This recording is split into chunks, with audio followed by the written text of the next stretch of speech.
Daddy used to give us, used to enjoy giving people a fright.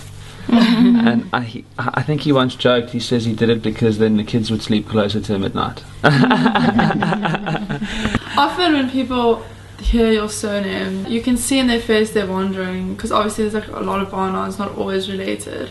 I often get taken off guard by someone who will just come to me and say, "You Lara Barnard, like thanks to you, my uncle, my dad, or my whoever managed to get a heart transplant thanks to your father," which is always really special. That it's quite cool. I quite like us in the same outfit. Yeah, this must have been Plet.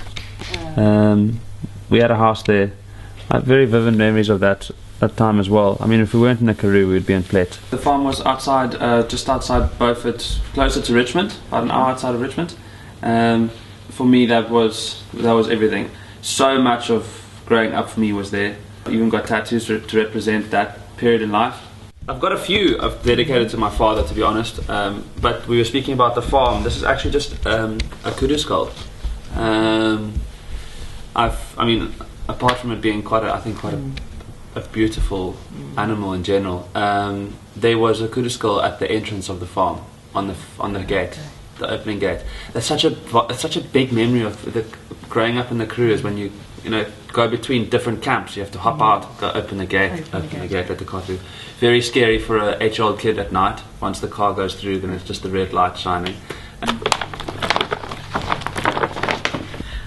Yeah, sadly I don't really have too many chunky memories. I do have, certain, I can picture certain things in my mind, like certain rooms in our house on the farm, or I have a memory of eating a vanilla cupcake sitting on his lap in our living room in Rondebosch or stuff, really, really small memories.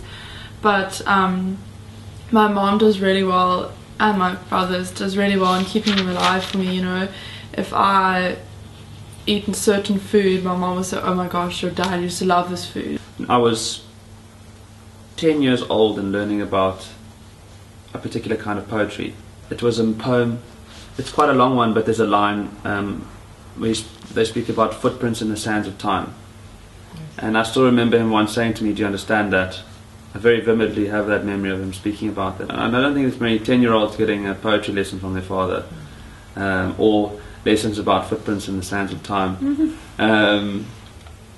My vast memory of my dad is he's either sitting and thinking or sitting and reading.